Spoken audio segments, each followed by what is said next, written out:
Alright, it is day 7th of me not masturbating. I'm recording this from Phoenix, Arizona. I'm just kidding, I'm still in Seattle. But the weather feels like Phoenix. I've gotten myself a very nice tan. Well, the tan's a combination of sunlight and artificial UV light. I feel good again. But I also feel good for another reason. You see, when I abstain from masturbating, it forces a lot of doors to open up, right? A lot of times, when I really need to be problem solving and taking care of business, I end up masturbating instead of dealing with the problem I have on hand. And not only do I not resolve the problem on hand, in a lot of ways the masturbating sometimes creates its own set of problems in terms of the addiction, dependency, the mess it creates, the constraint it puts on my life, and all that. So earlier this week, I had some issues at work that I needed to tend to. You see, I'm teaching an SAT prep class, and I'm working in an office in Bellevue, Washington.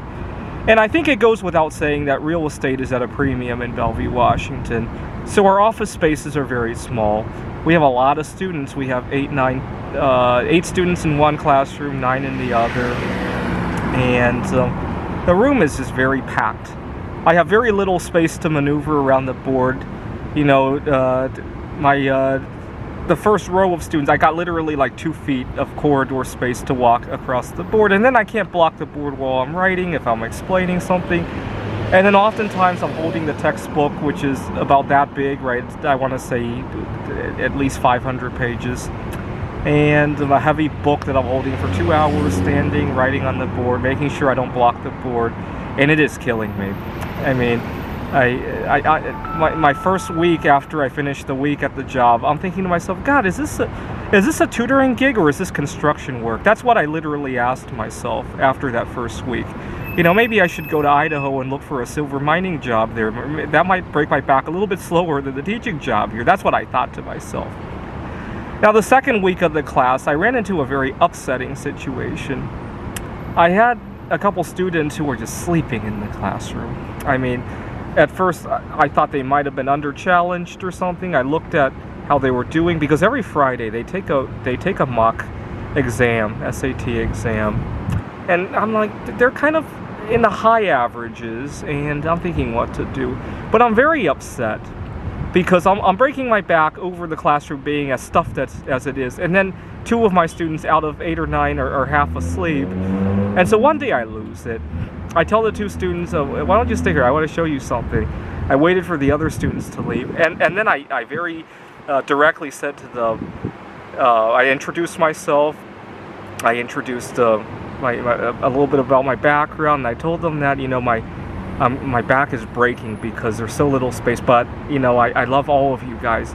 But if you're going to come to my classroom and sleep while my back breaks, I think there's a problem with that. Don't you feel? Now, these 2 kids, a boy and a girl, they're in 10th, 11th grade, I want to say. And the girl, she had tears in her eyes as I explained all of this to her. And later on, I went up to my boss and I also explained more or less the same thing, that, you know, first of all, it's going to leave a bad impression if their parents are disappointed that this is what's going on. I know they spend a good amount of money on this. And second, maybe this is a little bit personal, but my back is breaking because I have this little space. I wouldn't mind it if our students actually got something out of it, but if I'm going to break my back over students sleeping, I'm not okay with that. And that's what I said to my boss. And he talked to the kids' parents, and the kids' parents came to realize the kids had too much on their minds in terms of extracurricular activities. And the girl, her parents actually decided they should give up some other activities and continue with my tutoring, even though I had been so harsh with her about breaking my back and all that. And so that was one of the more beautiful things. And also, not only that, but her parents actually suggested some rearrangements to the classrooms we could make. And what was even more beautiful was they didn't even mention it was for me. They said, I noticed that your instructors could use some rearrangements of the classrooms. I never had anything that beautiful.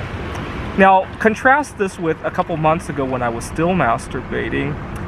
I was working remotely in Phoenix, Arizona last summer when I got COVID-19, but I continued to work. And I had a very frustrating situation with a student, and I think I lost that student in part because of how I dealt with it. I was teaching remotely. I had COVID-19, and one day I was very exhausted. My lungs were exhausted too. I wasn't speaking right. Go watch some of my videos from September of 2021. But my lungs were exhausted, and I felt like I had used the last dregs of energy to say something to him. I can't even remember what I said to him. And long story short, he didn't hear. He wanted me to repeat. It was I was frustrated out of my mind. And I pretended that the Zoom had bad connection. I disconnected the Zoom, and I emailed him and said, my Zoom has a bad connection. Can we reschedule? And in retrospect, I should have told him the truth. I'm dealing with COVID-19 right now, but I let my pride get in the way, and I've had that problem. Sometimes I try to play Superman too hard, and it backfires when I finally give up. I give up in a very dramatic way sometimes, just like resigning from the last job that I was at. At my last job, I resigned very abruptly. But now looking back at it, I feel like I was in the wrong as well. I had a boss who was from the Middle East. He was a Muslim. I had a few coworkers who were Muslim. And I felt like he didn't treat me fairly. Because I would have events and I would go to them and not be able to take time off and have to run back and forth. And then my coworker, she had... a former classmate was also working there, and they all knew the boss because they were all classmates with my boss's son. They would always get time off to go to a wedding, go to graduations, and I got fed up and I quit. And now looking back at it, how stupid. I feel very guilty that I didn't educate any of them on the wonders of being solosexual. I really feel badly about that. I kept putting up with it, and then boom. I have a tendency to do that. I'll work through COVID-19, I'll work through it, I'll repeat a few things, oh my god, boom. And I collapse very suddenly sometimes. You can kind of think of, look at the price of gold and silver, right? In the 1970s, gold prices adjusted. Silver prices kept staying low, and then they shot up to the moon at the very end, right? I behave more like silver. Some of my colleagues behave more like gold, right? And so I need to learn to do that. Unfortunately, part of the reason I keep putting up with crap is because I put up with crap and I go home to masturbate. And then the next day I keep putting up with crap. And then eventually when masturbating can't take care of it anymore, I collapse, right? Lately, I don't want to masturbate anymore. So when something bad happens, I actually have to deal with it a little bit at a time, right? Talking to my boss about how my back is breaking me, right? Talking to my boss about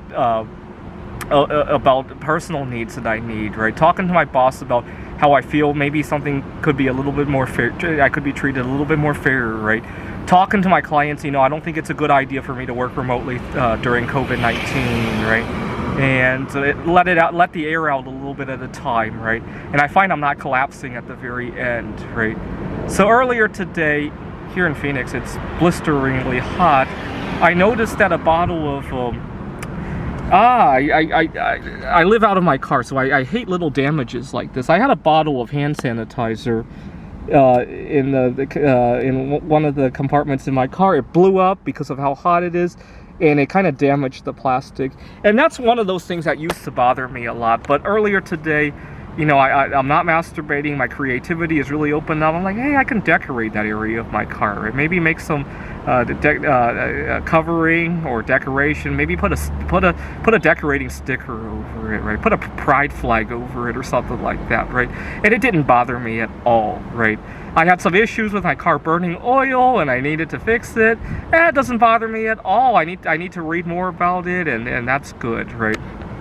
Anyway. Thought I would mention all the wonders of not masturbating and enjoying all the spoils that life has to offer.